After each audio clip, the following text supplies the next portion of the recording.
antagonistas anti-inflamatórios e dor. Esse é o tema da aula de hoje. Certo? Quais são os pontos abordados? Processo inflamatório. Como que ocasiona o processo inflamatório? Quais são as células e o mecanismo de defesa do organismo natural nosso, para podermos depois introduzir um medicamento? Altacoides, como ele mantém, né, a homeostasia no organismo?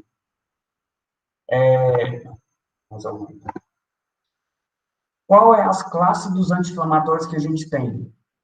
Quais os mecanismos de ação, a posologia, os efeitos adversos, reações adversas dos medicamentos, as condições.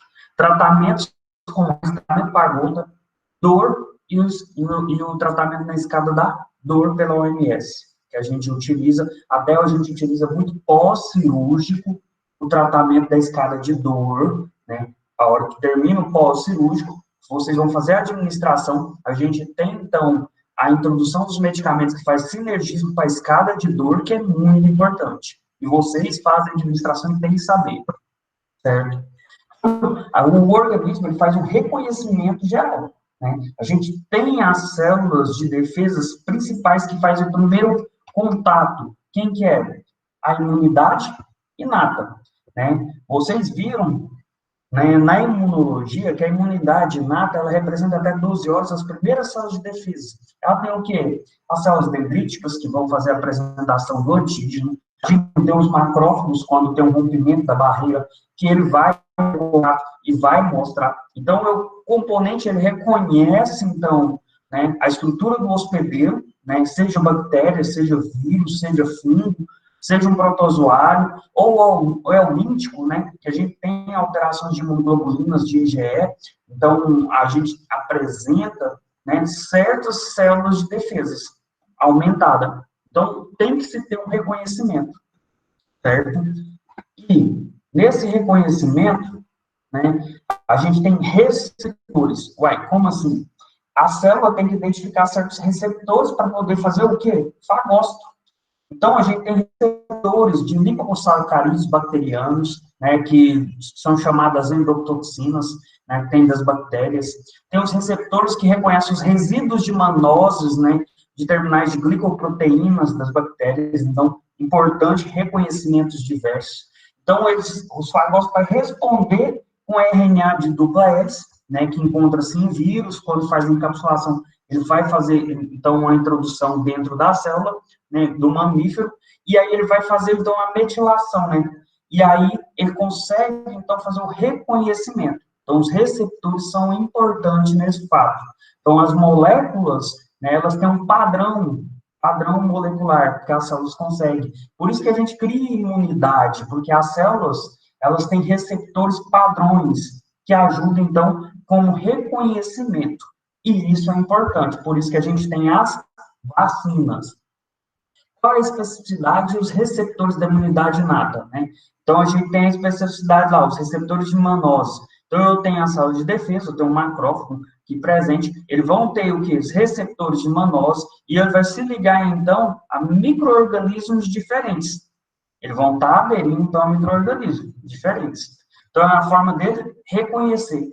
E depois, ele passa para a imunidade adquirida. A imunidade adquirida é aquela imunidade específica, né, que começa, então, a produzir e aumentar as células de defesa para produzir imunoglobulinas, ou linfócito T-help, né, ou serial killer, células para combater, né, e é aqui que a gente entra com os processos de vacinas, então, na imunidade adquirida para fazer o reconhecimento e a produção de imunoglobulina. Certo. E os receptores, então, a gente tem uma unidade de receptores, né, receptores TOL, receptores formil, receptores de manose, que todos eles estão, então, na parede, então, das células de defesa de receptor, né, do macrófago, das células dendríticas, para fazer o reconhecimento das células, dos micro-organismos que entram no corpo. Certo. Então, quais são os componentes das células? Fagócitos, células naturais killer, sistema complemento, aqueles C3, C5, que aí a gente vai fazer o processo de opionização da célula, né, rompimento, né, da membrana da bactéria, do vírus, que é muito importante. Citocinas da imunidade inata, esse é um ponto crucial, muito importante, porque as citocinas são mediadores, né, para estimular a dor. Então, é muito importante as citocinas da imunidade inata e outras proteínas plasmáticas, né, da imunidade inata. Então, a gente então percebe que a gente tem um complemento, uma quantidade de células importantes para a liberação de mediadores, certo? E como acontece, então? Então, até 12 horas, né, eu tenho, então, a imunidade inata para passar depois para adquirida.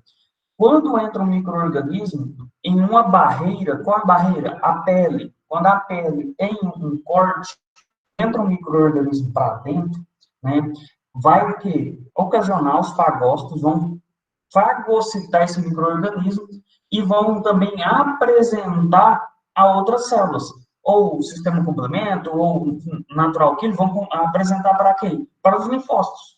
Os linfócitos B vão produzir, então, imunoglobulinas, e os linfócitos T, eles vão ser efetores, eles vão fazer fagócitos. Certo? E quais são os mecanismos, então, efetores? Então, tem os linfócitos B, que são encarregados de produzir os anticorpos, né, que a gente utiliza para fazer a vacina. Os linfócitos T, auxiliares, que liberam citocinas importantes, que vão fazer o quê? Atratividade, chamar, né, células de defesas, vai quem? O macrófago, os neutrófilos, né, células polimorfonucleares.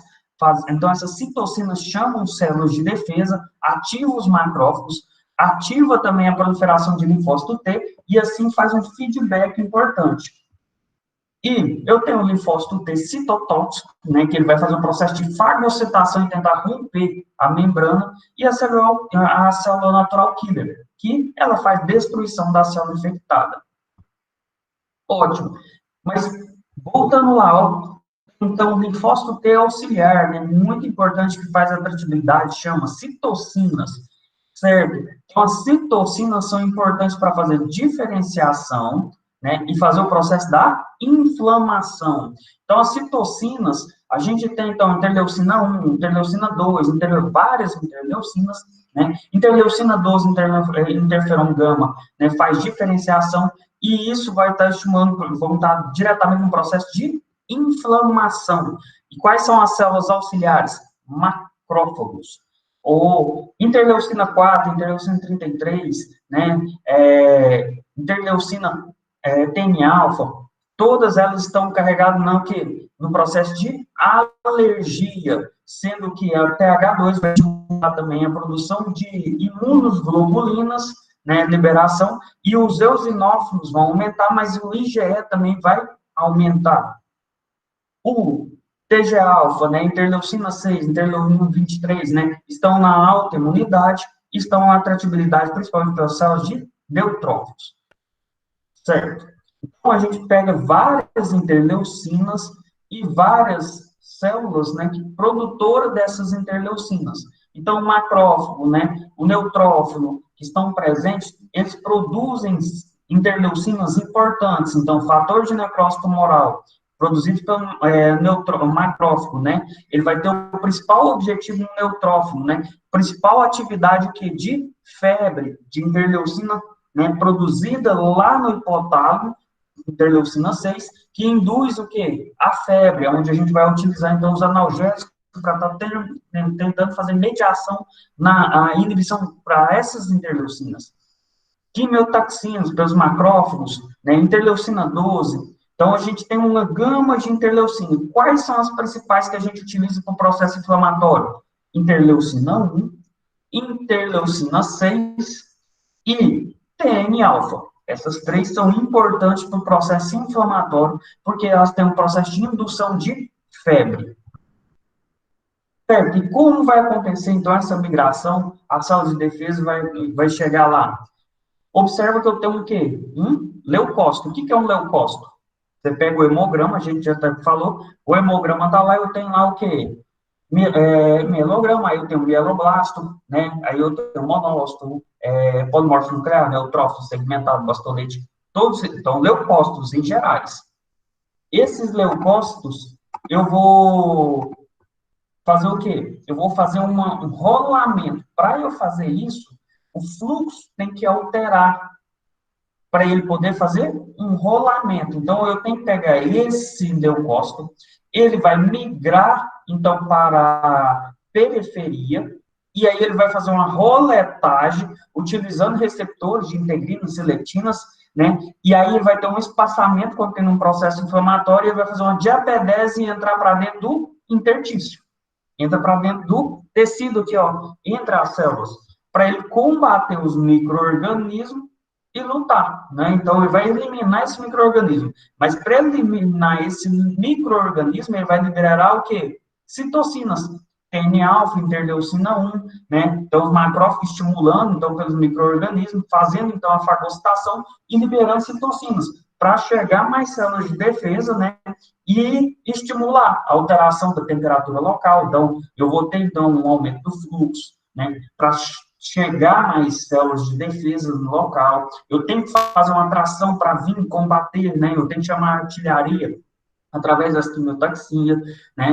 As interleucinas. E aí eles vão entrar para esse interstício e vão combater. Então, é assim a migração dos leucócitos. Certo? Mas para isso acontecer, eu tenho sinais cardinais da inflamação. O que é isso? Eu tenho alterações fisiológicas do processo inflamatório. O que vai acontecer? Vai acontecer um aumento de temperatura, vai acontecer o quê? Um rubor, um calor, um tumor, um edema, uma dor que vai estimular pelas células de defesa, né, pelas interleucinas produzidas, e perda da função. Então, sinais cardinais da inflamação nada mais é do que as alterações fisiológicas que ocorrem naquele tecido lesionado. Certo? Que jeito que eu vou fazer? Eu tenho um aumento do diâmetro vascular. Observe que eu tenho, então, um aumento vascular. Quando eu aumento o vaso, eu altero o fluxo local. Quando eu altero esse fluxo, é onde o leucócito, que está no quê? Centralizado, ele vai para a periferia. Então, ele vai marginalizar.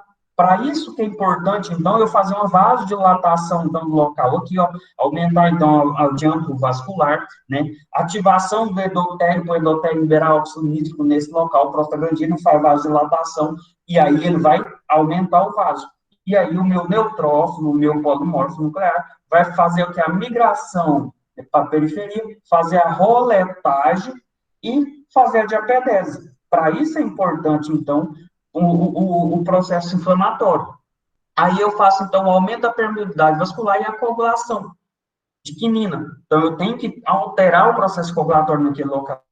Por isso que eu tenho, então, quando eu tenho vasodilatação, eu tenho calor e rubor. Quando eu tenho aumento da permeabilidade local, a saída do plasma para o tecido, eu vou fazer o quê? Tumor, que é o edema. Então, vai inchar. Então, o líquido, porque se para a célula de defesa passar entre as duas células, ou vou passar aqui, o que tem que ir junto? Água, né? Então, o intertício, então, a água plasmática, o plasma vai entrar junto, ó. Por isso que depois nós temos a parte da linfa, né, do tecido linfático, para fazer a drenagem desse tecido. E eu tenho a formação de fibrina coágulo, que é dor, que vai formar os peptídeos vasoativos e a bradicimina e os mediadores da dor. Ótimo. Então, quais são os altacoides? Para que servem os altacoides? Os altacoides, né, pelo grego, significa a própria cura. O organismo tenta curar esses processos inflamatórios. Então, o processo inflamatório é um processo benéfico do organismo para tentar eliminar algum mediador, certo? E ele vai produzir o quê? Hormônios locais. Então, esses hormônios são sintetizados para tentar controlar os mediadores, né? Porque senão eu mesmo ia iniciar e depois ia morrer, né? Então, uma forma generalizada. Para não ser generalizado, eu tenho, então, um autocontrole, né? Então, para ter um feedback importante, é a homeostasia, certo? Então, a gente tem lá, ó, onde os locais dos fármacos pode modificar, né?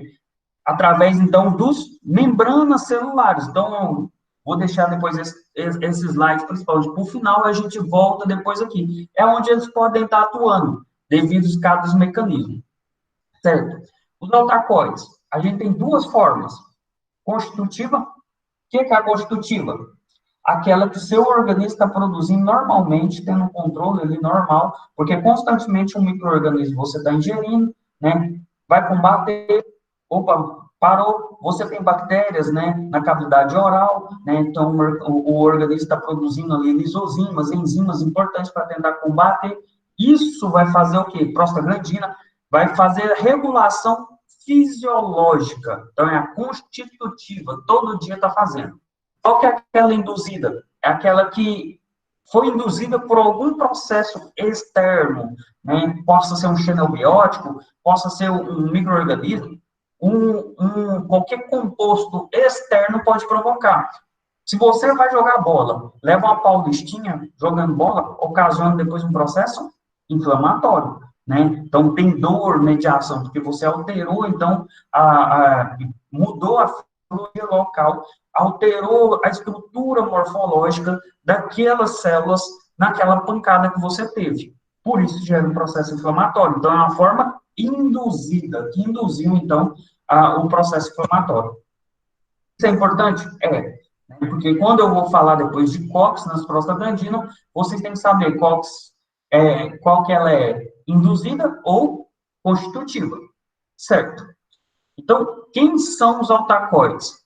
A gente tem histamina, serotonina, angiotensina, cininas, fator de agregação plaquetária, que a gente já fala PAF, né? Leucotrieno, prostaglandina, tromboxano e oxubito. Sendo que a gente vai focar hoje na prostaglandina, né? Então, vamos lá. Então, tem histamina, serotonina, angiotensina, todos eles são altacoides? São altacoides, né? Vão produzir pelo organismo para tentar controlar, então, a homeostasia do corpo, certo? Aonde a histamina é produzida? A histamina ela é produzida pela epiderme, pelos macrófagos, né, principalmente, né, os mastócitos pulmonares. Então, no pulmão, a gente tem já alta quantidade de histamina pulmonar, onde a gente tem os antialérgicos na via respiratória, né, rinite alérgica, você vai tomar o quê? Antihistamínico. Por quê? Porque os mastócitos fazem degranulação e libera muita histamina, né, e a gente utiliza um antihistamínico. Então, a gente tem na pele, no colo gastrointestinal, nas células parenterais, opa, medicamento gástrico, né? Você vai tomar ranitidina, vai tomar lacimetidina, é antihistamínico, porque a gente tem vários tipos de receptores para histamina, certo? Vocês estão vendo já no sistema digestivo. Então, a gente tem vários locais que produzem, então, histamina, certo?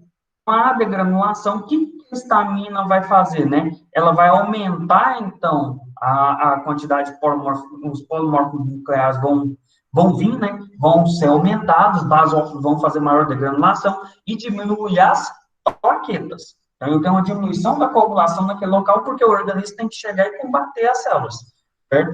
Então, eu vou fazer uma vasodilatação, eu tenho aumento da excreção, né? Do ácido graxo, né? Do ácido gástrico, né, secreção pulmonar, lacrimal, o sistema nervoso, né, eu tenho um aumento da alerta e vigília.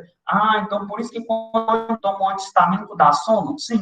Se você tomar o Dramin é um antihistamínico. Então o diminuidrato, né, ele é antihistamínico de receptores H1 e ele induz muito sono.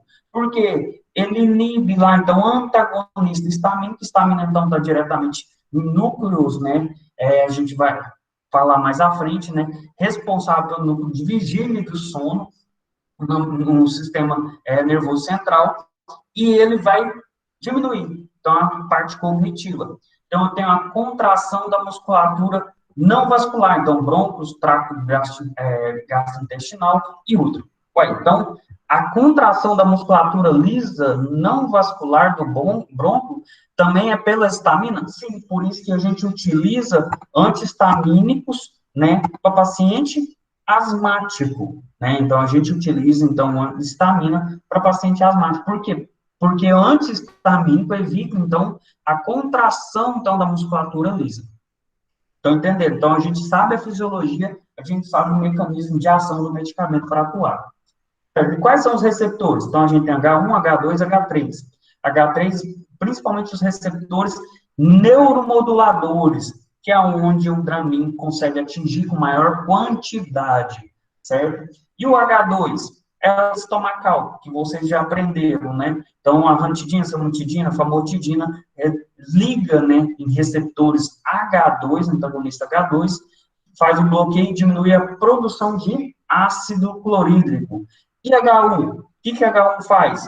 Ele faz, então, vasodilatação, né? Aumenta a contratura do lisa e também atua no sistema nervoso central.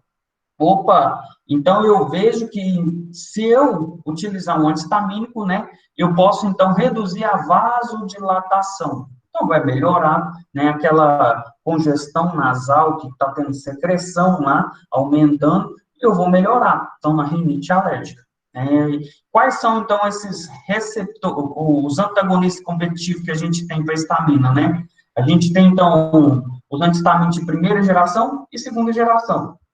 Sempre, paciente, dependendo do que você vai utilizar, né? Paciente lá, tá no leito, né, para vocês, tá dando canseira, né? Não, fica toda hora incomodando, com dor, não sei o quê, você vai usar o quê? Prometazina, você vai usar uma Fernergan, entendeu? Vai tentar colocar o cara para dormir. Porque no hospital, depois do cara ficar lá 10 dias e acamado, fica cheio de fadiga. A gente mesmo já está fadigado de ficar em casa, certo? Então, o que você vai usar? Você vai usar um antistamínico de primeira geração. Por quê? Vai induzir sono. Então, você vai utilizar lá, então, a prometazina, que é a Fenergan, que é o principal, dimetidrato, dextrofenamina. E quando você está, né, com rinite alérgica, né, e tem outras coisas para fazer, tem que trabalhar, está lá no plantão, o que você vai usar? Segunda geração. Por quem? Loratadina, fenoxenadina, né, desloratadina, porque induzem menos o sono. Então, a gente utiliza, então, os antihistamínicos de segunda geração, porque ele tem menor ação no sistema nervoso central e possui, né, boa ação, e a gente toma uma vez só no dia e não dá muito sono.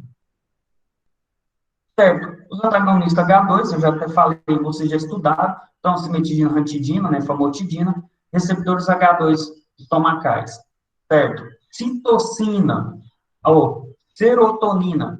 A serotonina, ela é produzida 80% pelo sistema gastrointestinal, né? Excelente, muito importante. Olha, a serotonina é conhecida como o hormônio do prazer, né? Bem-estar, sim.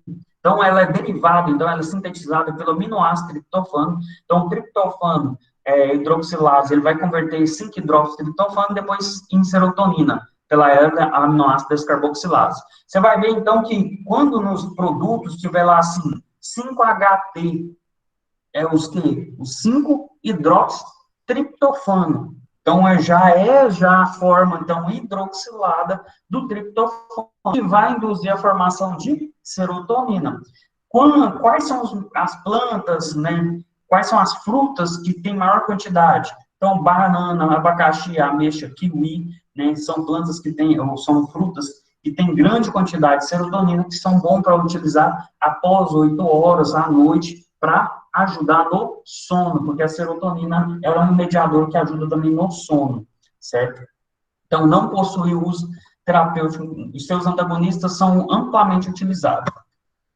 Certo? Quais são esses receptores que a gente tem? Então, a gente tem o 5-HT1 no cérebro, né, inibição, comportamento, vasoconstrição cerebral, muito importante. Hoje, para enxaqueca, a gente usa aqueles ergotamina, triptaminas, né, quem tem dores de cabeça aí, o naramig, sumatriptanos, né, o enxaque, eles são que agonistas de receptores 5-HT1, né, que estimulam a vasoconstrição cerebral, né, para ajudar a diminuir a dor, porque a enxaqueca já tem estudos comprovando o aumento da vasodilatação cerebral. Certo, e a gente tem o 5-HT4, muito importante também, que a gente tem para motilidade gastrointestinal, é aqui onde entra, então, a metoclopramida, que é o plasino, né, que a gente tem, então, receptores que estimulam, então, o 5-HT4 para aumentar a quantidade de acetilcolina, que vai fazer, então, a inibição da contratibilidade, né, e ele é um receptor, então, antagonista dopaminérgico, de dopamina, que vocês viram também no gastrointestinal.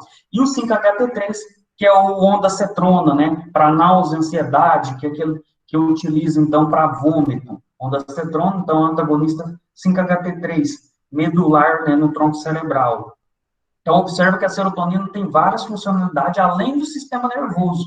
A gente tem várias, né? Que a gente usa os inibidores antidepressivos, que são inibidores da recaptação de serotonina, para estimular a quantidade de serotonina, principalmente no núcleo da RAF e outros mediadores, para melhorar o bem-estar.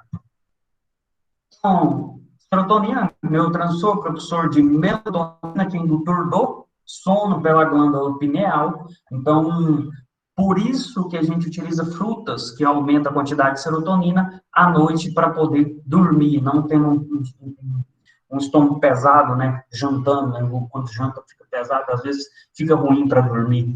Então, induz o sono, melhora a motilidade intestinal, né, vai melhor mais vezes ao banheiro, e assim por diante. Certo? Quais são os ondacetrona, então antagonista 5-HT3, né, antiemético, ciproheptamina, que são específicos para receptores HT2, né, menos específicos para HT1, eles são estimulantes de apetite, né, a gente tem um apetivitin também, que tem a ciproheptadina, criança quando tem um pouco, não está alimentando bem, vai lá na farmácia, me dá um remédio para aumentar a fome. Então, tem ciproheptamina, né, que estimula os receptores HT2, metsergina, né, que é um antagonista misto de H1 e H2 para tratamento de... O que as prostaglandinas são? A prostaglandina, elas derivam dos fosfolipídios de membrana. Então, você tem uma membrana aqui, ó. Então, a célula, aquela membrana fosfolipídica, quando você leva uma pancada, né, que é a paulistinha que eu falei, o fosfolipídio que cai dentro do citoplasma celular, né, ele vai ser convertido pela fosfolipase A2 em ácido araquidônico. E o ácido araquidônico, né, tem duas enzimas importantes que convertem ele. A 5-lipoxygenase, que a gente fala LOX, e a ciclooxigenase, que a gente abrevia como COX. Sendo que a gente tem COX-1, que é a constitutiva, e a COX-2, que é induzida no processo inflamatório. E elas levam, então, a mediadores, né? Ela vai fazer uma descarboxilação, vai formar, então, a prostaglandina G2, vai fazer uma peroxidase, que forma, então, a prostaglandina H2, que a prostaglandina H2, ela vai formar, então, tromboxano, que ela vai ajudar no processo de plaquetas, né, de coagulação, indução plaquetária, prostaciclina, então a PGI2 ajuda na contratibilidade do útero, né, onde a gente usa, então, o misoprostol, que a gente tem, então, PGI2 e PGF2, e a prostaglandina E2, PGF-PD. A outra via, principalmente via respiratória, né, que é importante para a formação de leucotrienos. Então, os leucotrienos são importantes mediadores na via respiratória, a gente vai deixar para trabalhar essa parte, a hora que a gente tratar, então, for ter a fisiologia do sistema respiratório e os medicamentos, porque vamos utilizar os medicamentos para leucotrienos, né, os Montelukast. Então, vamos focar hoje o quê? Na prostaglandina. Qual o mecanismo de origem, então, da prostaglandina? Vamos lá. Fosfolipídio, convertido pela enzima fosfolipase A2 em ácido araquidônico. O ácido araquidônico, ele é convertido pela ciclooxigenase, COX-1, em prostaglandina G2, que vai ter uma peroxidação que vai formar prostaglandina H2, que vai converter, então, formando tromboxano, prostaglandina, então vai formar várias prostaglandinas. Então, a gente tem várias prostaglandinas no organismo, certo? E a gente tem que saber as funcionalidades de cada uma. Então, a COX-1, que ela é constitutiva, normal, produzida, então, está produzindo, está mantendo, seu organismo está mantendo seu corpo normalmente produzindo prostaglandina o tempo todo. Aí você induz num processo inflamatório, certo? Então, a PH2, ela vai ter, então, ó, tromboxanos, ativação da plaqueta, vasoconstrição, proliferação, então, mieloblasto. E aí eu tenho o quê? PGI2, eu tenho, aumenta a contração, o endotélio vascular vai estimular, então, vai produzir óxido nítrico, proteção gastrointestinal e vasculatura renal, para fazer uma vasodilatação renal.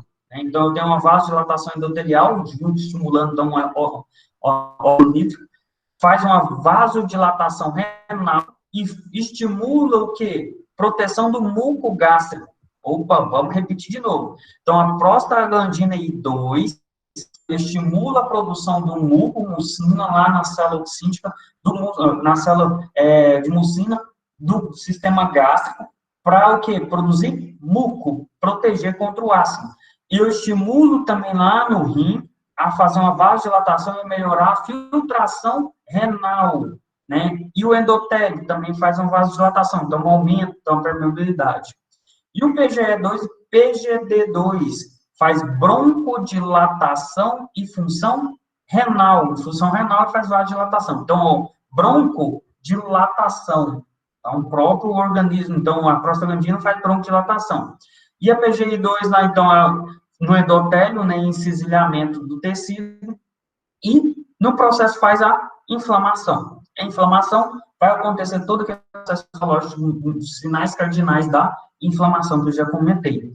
E quando eu tenho uma regulação superior, quando eu tenho uma isquemia, eu tenho produção de proteases, citocinas, endorfinas e fatores de crescimento, né? Então, crescimento celular, que vão estimular um processo inflamatório, eu vou ter, então, um aumento, porque a prostaglandina, ela faz uma vasodilatação e ela faz uma compensação, o quê? Cardiovascular. Então, ela é importante para mim, por isso que quem utiliza a longo prazo anti-inflamatório tem riscos cardiovasculares. Certo? Uai, e todo mundo fala, então, ômega 3, ômega 6, para que? Então, o ácido linoleico, que é o ômega 3, ele vai formar, então, um ácido gama-linoleico, que vai formar ácido araquidônico. Opa, a gente voltando lá, então, a gente tem um ácido araquidônico, que vai formar, então, as células, então, as prostaglandinas, que vai induzir a formação de prostaglandinas constitutivas, processo natural do organismo. Por isso que se utiliza em tratamento, ou pacientes cardiovasculares, né, paciente com risco cardiovascular, com parapatia, ou utiliza, então, a ômega 3 e ômega 6, que é muito importante, diminuir os riscos cardiovasculares. Por quê? Porque a prostaglandina, ela tem um papel no risco cardiovascular, quando ela faz vasodilatação e ela tem aumento da permeabilidade, melhora, então, a função vascular do coração coronariana. Então, quando eu utilizo esses medicamentos, ômega 3 e ômega 6, os estudos mostram na Sociedade Brasileira de Cardiologia que tem que ser de 2 a 4 gramas dia, né, para ter um melhor tratamento, para diminuir o risco cardiovascular. Então, a gente tem que utilizar e vai formar, então, as prostaglandina. Não? Nada é uma pergunta, não. Certo. Vou repetir, então. Por que se usa, e usa somente para problemas cardiovasculares? Não. Hoje, o ômega 3 e o ômega 6, a gente está utilizando para vários processos. Tanto para processo também, conjuntura, né, de processos inflamatórios, do miometro, né, pacientes que têm problemas, mulheres em gerais, que têm problemas miométricos, têm utilizado e ajuda. Está se utilizando na cosmetologia também, o ômega 3 e o ômega 6, porque ele ajuda também as prostaglandinas, ajuda a permeabilidade vascular do tecido, e isso favorece, então, a remoção de ácidos graxos, ou ácidos graxos essenciais, né, e peroxidases, para remover, né, impurezas. Então, já está se utilizando bastante ômega 3 e ômega 6 em outras coisas. Mas cardiovascular, a gente já tem uma grande utilização, de 2 gramas dia, né, para prevenção de risco cardiovascular. Certo, vamos lá, vamos continuando. E quais são os receptores? Observa que eu tenho, então, prostaglandina, por mais que eu tenha prostaglandina PG2, eu tenho, então, receptor PD2 e PD1. Opa, então tem, ó, DP1 e DP2. Observe que eu tenho dois tipos de receptor em um tipo de ligante. Isso que vai me mostrar qual anti-inflamatórios que são mais eficientes em certas indicações. Por isso que todo anti-inflamatório não é igual. Não, todo anti-inflamatório não é igual. Como assim? Porque você vai, passa um anti-inflamatório, toma um anti-inflamatório, todo anti-inflamatório é igual? Não. Então, sabe-se que tem anti-inflamatórios que se ligam a certos receptores melhores, né, e certas prostaglandinas. Em geral, a gente tem os anti-inflamatórios que se ligam em todos, mas estão se especificando mais. Por isso que a gente tem anti-inflamatórios com mais indicativos para certos tratamentos, certo? Então, eu tenho lá, então, prostaglandina D2, que aumenta a inflamação e alergia nas vias aéreas, né? Então, eu vou utilizar ele, né? Mas diminui na forma cutânea. Então, quando eu tenho atuações de prostaglandinas em vias diferentes por causa dos receptores. Então, é importante, por isso, focar nessa parte, que a gente tem indicações de anti-inflamatórios para certas patologias diferentes, certo? Exemplo, que a gente já até teve caso clínico, né? Quando você vai utilizar um medicamento que é para gota, a gente tem anti-inflamatórios que medeiam mais a dor e atuam em certas cartilagens melhores do que outros. Então, já se sabe disso, né? Então, é importante a importância disso. A gente também falou também com a paciente que tinha o quê? Pressão pré-menstrual. Tem-se anti-inflamatórios que atuam melhores em PGI, né, e PGF2, que atuam lá na inibição, então, de anti-inflamatório da prostaglandina do endométrio, né, para diminuir a contratibilidade. Então, observa que a gente tem um ácido mefenâmico. Então, observa que não é indicação, não é qualquer anti-inflamatório. Tem-se os anti-inflamatórios mais específicos, mas qual o mecanismo, se você cair na prova de concurso de vocês, qual o mecanismo dos anti-inflamatórios? Inibição da prostaglandina, ponto. É isso, eles não vão especificar para PGI, PG2, por que não? Porque os anti-inflamatórios, por mais que eles tenham uma especificação entre elas, né, uma boa ligação, ele se liga em tudo. Mas ele liga mais em uma coisa do que outra, entendeu? Então, assim, ele tem uma certa afinidade maior por aquele receptor, mas tá passando um aqui, não, vou ligar nesse aqui também, entendeu? Então, ele tem afinidades maiores por uns tipos de receptores, mas ele se liga a certos receptores também de outras prostaglandinas. Por isso que o anti-inflamatório, a gente não pode generalizar por qualquer tipo porque ele não é específico para tipos de prostaglandina, e sim, ele inibe o quê? A ciclooxigenase. Certo? Então, a prostaglandina atua onde? Plaqueta, músculo, neurotransmissão, secreção glandular. Então, o efeito da prostaglandina, a gente viu que tem vários tipos, né? Então, a inibição da agregação plaquetária, contrai a musculatura lisa, né? Vasodilatação, proteção da mucosa gástrica. Por isso que os anti-inflamatórios têm muitos efeitos colaterais a longo prazo, né? Então, a gente observa um problema a longo prazo, riscos, né? Grandes efeitos adversos com anti-inflamatório. Certo. Então, vamos entender, então, o paciente normal, né, que não tem hipertensão, e o paciente que tem hipertensão e toma um medicamento. E está lá tomando seu anti-inflamatório, que está de vez em quando. Então, o paciente com riscos de função renal, porque o paciente que tem hipertensão, ele vai ter riscos de disfunção renal, e a prostaglandina, ela tem um controle, né, da filtração glomerular. Então, o sistema nervoso simpático, catecolaminas, eles induz a vasodilatação compensatória, induzida por quem? Pelas prostaglandinas renais, E2, D2 e 2, pela COX-1 e COX-2. Então, e aí a função renal é o quê? Normalizada.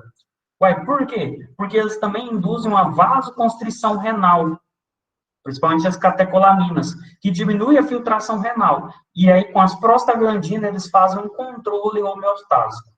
E a aldosterona, né, que é produzida no sistema cardiovascular, pela angiotensina. A aldosterona também faz vasoconstrição renal, que ela, né, ela é controlada pela prostaglandina para normalizar a função renal, certo? Aí o paciente, ele toma o que? Anti-inflamatório, ele vai inibir, então, as prostaglandinas renais. O que vai, então, aumentar? A minha vasoconstrição renal, eu vou diminuir a filtração renal, eu vou sobrecarregar meu rim, então eu vou ter uma infunção renal, que isso vai comprometer, e isso vai levar também a lesões, né, futuras de problemas, né, renais. Então, observa que o paciente que toma constantemente uso crônico de anti-inflamatório, ele vai ter problemas renais. É assim que se... Então, observa o paciente que tem o quê? Lúpus eritromatoso, artrite reumatoide, que usa constantemente, então, anti-inflamatórios. Você vai ter um risco maior de problema renal. Uso terapêutico, então, da prostaglandina. Uma coisa que a gente utiliza muito no hospital e que foi produzido o misoprostol, ele foi produzido na década de 70, e ele, como as mulheres sentiam muito, né, desconforto, né, azia, então havia muita queimação, e a prostaglandina estimulava a formação de muco, né, então melhorava então, o bem-estar. Então, o laboratório produziu um medicamento excelente, misoprostol, para tratar, então, essas gestantes, né? E o paciente em geral também. Então, aí, como assim? Ele vai utilizar, né, vai indicar tanto para a mulher. Não se houve, então, no ensaio clínico, uma parte randomizada, né, de estudo de corte, com o gestante desse medicamento. O que aconteceu? Começou a se indicar para gestante, porque era muito bom. Então, ele induzia, então, a formação de muco, mas ele induzia o quê? Ele induzia a contratibilidade da musculatura uterina, que é aí aonde hoje a gente foi restrito e foi retirado, e hoje a gente utiliza como indução de aborto. Então, hoje no hospital, a gente utiliza, então, misoprostol para induzir parto. Essa é a principal indicação clínica do misoprostol. Então, ele só é produzido e é vendido somente para clínicas hospitalares.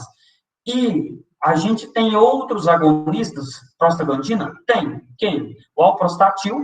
O alprostatil, a gente foi feito para disfunção eretil. Ele é aplicação, né? É o Carvedex. É aplicado na base do pênis, que faz o que a prostaglandina faz? Vasodilatação. Então, ele vai estimular a vasodilatação do quê? Dos corpos cavernosos. E tem ereção do pênis. Só que com o futuro tem o efeito adverso dele é uma fibrose local. E para a hipertensão pulmonar, o carboprost, né, que foi utilizado para fazer o quê? Uma vasodilatação pulmonar. Então, observou-se a prostaglandina, a importância, né, vai fazer uma vasoconstrição, então, na hipertensão pulmonar. Então, foi importante ele para esse tipo de receptores. Lembrando que a prostaglandina E2, ela tem atuações lá no sistema pulmonar. Então, aí teve as indicações clínicas. Então, são os agonistas de prostaglandinas que a gente tem. Certo? Os tromboxanos, então, eles induzem a agregação de plaquetas. É a principal produto pela COX-1. Opa! Excelente. Então, ele vai induzir a agregação plaquetária, né? Vai, então, formar os trombos, né? Qualquer lesão, cortou a pele, vai formar um trombo, vai lesionar, vai tampar, fazer um tampão, vai. Ou, então, eu tenho um controle, certo? O problema é que, nesse controle, né, eu tenho riscos de trombo quando eu tenho aterosclerose. Quando eu tenho aterosclerose, que eu tenho, então, um acúmulo de gordura local e vai fazer uma calcificação, gera um processo inflamatório, e nesse processo inflamatório acumula-se trombos, né? Então, um tromboxano, então, um trombo, ele vai aumentando, e aí é onde eu tenho um entupimento do vaso, então, o diâmetro do vaso vai reduzindo, e assim, eu tenho, então, um infarto do miocárdio, né? Ou uma trombose, né, venosa, devido, então, a esse trombo, certo? Então, a gente tem receptores para eles, principalmente, né, que vão regular o tempo, né, a atuação de cada um. E qual o medicamento que a gente utiliza mais? Acetilsalicílico. Vou falar a parte agora dele, por que a gente utiliza ele e a gente não utiliza muito para inflamação hoje, certo? Então, fisiologia dos anti-inflamatórios. O que eles vão inibir, né? Qual o mecanismo, então, dos mediadores químicos? Histamina, prostaglandina e bradicinina. Quais são os mediadores de dor? Histamina, bradicinina, prostaglandina. Opa, além de outras alterações, outras citocinas. Mas esses hormônios são importantes para dor. Por isso que a gente utiliza anti-inflamatório para dor, junto com o analgésico, certo? Porque o analgésico ele vai inibir também prostaglandinas, não se sabe o mecanismo totalmente elucidado dos analgésicos, mas sabe-se que inibe prostaglandina, por isso que é colocado junto com os anti-inflamatórios, mas inibe também interleucinas, né? Por isso que é bom para abaixar febre. Então, por isso que a gente faz um sinergismo de analgésico e anti-inflamatório para dor, certo? Então, esses são os mediadores de dores, né? Então, sinais cardinais, que eu já comentei. Quais são os mediadores? Então, na arteriodilatação, então, prostaglandina, histamina, bradicinina, oxinitro. Então, observa que eu tenho na artéria quando vai fazer dilatação. Aumento da permeabilidade vascular. A aminas vasoativa é o óxido nítrico, bradicinina, leucotrienes e PAF, agregação plaquetária. Quimiotaxina de ativação do leucócito, leucotrienes e citocinas. Então, mediadores, né, da dor, prostaglandina, bradicinina e citocinas. Opa, então, ótimo. Danos tecidual, enzimas lisomais, né, neutrófilo metabólico de oxigênio e óxido nítrico. Então, esses são os mediadores. Os anti-inflamatórios, como eles atuam? Eles inibem, então, o mecanismo de ação inibe a ciclooxigenase. Lembra lá, então, do ácido araquidônico, quando, antes de formar, então, a prostaglandina, tem a ciclooxigenase, a COX-1 e COX-2. Ele inibe a ciclooxigenase, né? Então, muito importante isso, de forma o quê? De forma eficaz, né? Reversível. Somente o acetilsalicílico, que é irreversível. Questão de prova, de concurso para vocês, entendeu? Então, o acetilsalicílico, ele, que é o AS, ele inibe de forma irreversível, os outros de forma reversível. É altamente lipofílico, os anti-inflamatórios, né? Seu efeitos, os riscos indesejáveis, principalmente com aspirinas, que se tem hoje, e os grupos, em geral, são heterogêneos de fármacos. Certo? Qual foi o primeiro anti-inflamatório que a gente tem? Acetilsalicílico. Dele se derivou, então, a maioria das classes. Então, a gente tem o derivado, né, acetilsalicílico do salgueiro, por isso que o salgueiro é muito utilizado nas plantas medicinais. Então, utiliza-se a casca do salgueiro como um processo de inflamação. Por que a gente não utiliza como anti-inflamatório hoje? Porque a dosagem tem que ser muito alta. Então, hoje a gente usa como agregante plaquetário, né? Então, isolou-se a salicinina, né, que é o princípio ativo principal do salgueiro, né, e aí a Bayer foi o primeiro laboratório a produzir em grande escala, produziu em 1900 4,2 toneladas foi a venda, mas o consumo em 94 se expandiu a 50 mil toneladas, e hoje ainda continua sendo mais prescrito. Para quê? Para antiagregante plaquetário, não como anti-inflamatório. Então, o consumo continua muito? Sim, porque é o mais acessível hoje, certo? Como agregante plaquetário, é mais utilizado. Quais são as classes, então, ó? Derivados dos ácidos carboxílicos, principalmente, então, dos ácidos salicílicos, foi deles que se deram a origem, então, dos anti-inflamatórios. Eu tenho, então, ácido salicílico, aspirina, e veio o ácido dos acéticos, diclofenaco e dometacinas e etadolato, né, que são duas subclasses derivadas dos ácidos propiônicos, cetoprofeno, naproxeno e ibuprofeno. Ácido fenâmico, são um ácido mefenâmico, que a gente utiliza na classe, e os enólicos, o fenilbutazona das pirizolona e isoxicans, que é o meloxicam, piroxicam, tenoxicam, que no hospital a gente usa muito tenoxicam injetável, e não acídicos, nalbutazol e nimesulida, hoje o anti-inflamatório que mais faz nas drogarias, é o nimesulida, e coxibes, que são os altamente seletivos de COX-2, que é o celecoxib, rofcoxib, valcoxib e hidrocoxib em gerais, que esses hoje são controlados. Então, hoje eles são restritos por receita, devido aos efeitos adversos ocasionados por eles, certo? Então, a gente tem a tabela, então, as propriedades do ácido salicílico e de alguns outros fármacos anti-inflamatórios. Eu tenho um ácido salicílico que, para ele ter a função de anti-inflamatório, eu tenho que tomar o quê? Mais de 1 grama.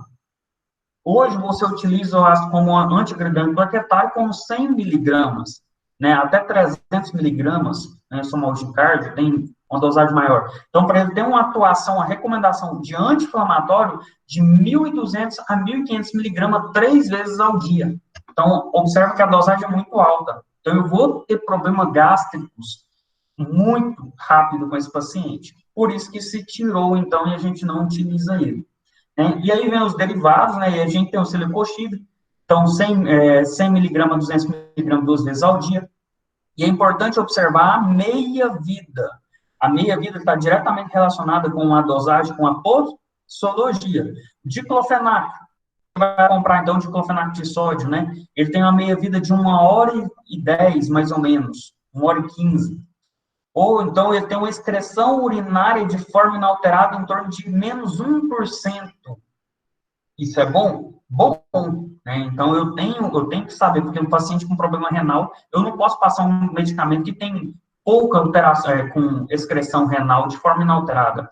Então, a disfunção renal. Então, ele vai tomar o quê? Quantas vezes por dia? Ué, 4 em 4 horas. Ué, por quê? Porque a sua meia-vida, ele vai cair, né, a metade da dose, você toma 50 miligramas. Então, em torno de 1 hora, ele vai cair a metade. Então, 1 hora passou, vai cair para 25. Mais 1 hora passou, vai cair para 12,5. E aí ele vai caindo. Então, é por isso que eu tenho que tomar de 4 em 4 horas para ter uma eficácia melhor do anti-inflamatório. O etodolaco, né, 6,5 horas. Né? Por que eu tomo ele, o etodolaco, 4 vezes ao dia? Né? Mesma coisa, porque ele, a gente utiliza bem mais, né, para atuação como dor, a gente tem uma grande indicação como dor, né, e a forma inalterada dele, por mais que seja, ele não tem um risco de toxicidade muito alta, mas a miligrama dele de 4 ou 3 vezes ao dia. Na bula, você vai ver que tem lá de 2 a 4 vezes ao dia, né, vai depender do paciente, se ele tem problema hepático, se ele tem problema renal. Então, tem alterações também na indicação pela bula. E vamos olhar, então, piroxicam. O pessoal passa muito, né? Então, meia-vida de 57 horas. Opa, então eu tomo 1 vez ao dia, né? Então, com a excreção de 4 a 10% de forma inalterada. Paciente que tem problema renal, ele não vai liberar ele de forma inalterada. Fenofeno. Então, são pacientes que têm problema renal, eu não posso passar esse medicamento. Quem? Piroxicam, né, sudolaco, né, que é o sulindaco, fenoprofeno, diflunisal. Então, são medicamentos, e os celecoxibes, medicamentos que eu não posso prescrever para pacientes que têm problemas renais, porque eu tenho problemas na excreção renal deles, de forma inalterada. Se eles não vai excretar de forma inalterada, vai ficar livre na corrente sanguínea por mais tempo, então ele vai ter um efeito maior. Para eu passar, então, eu vou alterar a posologia, certo? Ou a dosagem. Então, o piroxicam, que é 20 miligramas a dia, eu vou passar para 10 miligramas a dia com um paciente que tem problema renal. Entenderam? Então, observa que a fisiopatologia do ácido araquidônico, a COX-2 induzida ou constitutiva, a gente então tem a prostaglandina, né, inflamação, dor e febre, função renal, e a COX-1, citoproteção, atividade plaquetária, função renal. Então, quando se não é seletivo o fármaco, ele inibe a COX-1 e COX-2, que é a ciclogenase. Ele inibe qualquer uma que vai converter essas prostaglandinas. Quando o anti-inflamatório é seletivo, ele vai inibir principalmente a COX, né, 2. Então, seletividade para COX 2, certo? Então, vamos lá. Então, por que isso? Porque a gente tem que ter seletividade. Observa, vamos voltar aqui, ó. Se a COX-1, problema o quê? Se tem um fator de citoproteção, se eu inibir ele, eu vou ter problema gástrico. Se eu inibir a COX-1, atividade plaquetária, então eu vou diminuir a atividade plaquetária. E eu vou diminuir a atividade renal. Assim, quando eu pego os efeitos adversos, né, tipicamente eu tenho o quê? Dor, né? Com o uso, o paciente começa a tomar anti-inflamatório, começa a sentir dor gástrica, chegando até úlcera gástrica por causa de anti-inflamatório. Ele tem o quê? Diminuição da agregação plaquetária, aumento de sangramento. Ele tem diminuição da filtração glomerular, né? Então, ele tem, então, uma sobrecarga renal. O paciente, então, ele vai ter uma disfunção renal alterada. E eu tenho alterações enzimáticas, né? A AST e a ALT, né? Então, são duas alaninotransferases, né? São até o TJ, TGP, de antigamente, são alterados. Então, há um aumento, então, dessas transaminases, que são enzimas de metabolização hepática. Certo? De jeito que eu vou saber? Tem um estudo, né, um estudo que mostra a inibição da COX-1 com 80% em ensaios de sangue total. Mas como assim? Então, esse estudo mostrou qual que tem inibição da COX. Então, observa que o cetorolaco, ele tem uns que tem maior inibição da COX-1, que não é seletivo. Quais são os mais, então, seletivos? Então, estão mais para seletividade com COX-2 mesmo, que não gostam de COX-1. Observa aqui, ó, Celecoxib, né? O tomoxiprol, né? O diclofenaco de sódio, né? Tem menor, né, seletividade pela COX-1 e mais, tem mais seletividade pela COX-2 e menor pela COX-1. Né? Então, o sudulinar, piroxicam, né? O meclofenato. Então, observa que ele tem medicamentos que são mais específicos para COX-2 do que COX-1, mas ainda inibe um pouco COX-1? Inibe, não tem como. Mas aquele que teve menores quantidades, ó o meloxicam aqui, ó o ertodolaco aqui, ó o nimesulida. Então, inibiram somente em torno de 40%, então, da COX-1. Então, são mais seletivos para COX-2. Então, vocês vão ver, então, medicamentos que são seletivos para COX-2. Você vai ver o nimesulida, você vai ver o meloxicam, você vai ver o celecoxib. São os três, então, principais de indicação de seletividade de COX-2. Certo? Então, aqui tem os inibidores, então, específico da COX-2, que é quem? Celecoxib, cetorolaco, etodolaco, meloxicam, nimesulida. Então, observa que são medicamentos prescritos que têm maior inibição pela COX-2. Então, quando a gente fala inibidores específicos da COX-2, tem, então, os inibidores não seletivos, não específicos da COX-2. Aí eu pego aspirina, ácido mefenâmico, né, ibuprofeno, naproxeno, piroxicam, fenoxicam, todos os outros. Então, eu tenho, então, observando, então, a comparação entre eles e os outros. Então, quando se vai indicar para um processo inflamatório, a gente tenta indicar aqueles que têm maior especificidade. Problema, a nimesulida é muito boa, muito indicada, extremamente potente, mas o metabólito dela ocasiona muito o que? Vasoconstrição renal, né? Então, a gente tem uma sobrecarga renal. E isso já tem estudos mostrando na nimesulida com problemas renais, né, de uso prolongado. Então, não é um anti-inflamatório bom para se estar utilizando constantemente. Então, a gente utiliza outros, mas extremamente eficiente. Tomou, hoje a gente tem, então, Feldene, né, sublingual, você põe lá o dispersível, Feldene dispersível, tomou rapidão, excelente, né, nimesulida, mas a gente tem outros problemas por ele. E farmacologia, então, dos anti-inflamatórios. Agora eu vou entrar, então, nos próprios medicamentos, na clínica deles, em vou deixar a próxima essa parte, que aí depois eu já passo para dor e tratamento da escala de dor. Então, agora a gente já entra na parte clínica espero que vocês tenham entendido. Quero que vocês vejam a aula de novo. Vejam, então, a atuação, a importância de saber as prostaglandinas, em qual eu vou disponibilizar depois um caso clínico para a gente discutir sobre a utilização de misoprostol, né, tocolíticos, né, quando a gente chega um paciente com, a gente tem como inibir o parto, né, porque às vezes não está no período, né, termo, está no pré-termo, e a gente tenta segurar um pouco. Então, aí a gente tem os tocolíticos, né, aqueles que induzem, que não induzem, para segurar. Eu vou utilizar um caso clínico para a gente trabalhar essa parte com os medicamentos, certo? Aí eu vou mandar para vocês.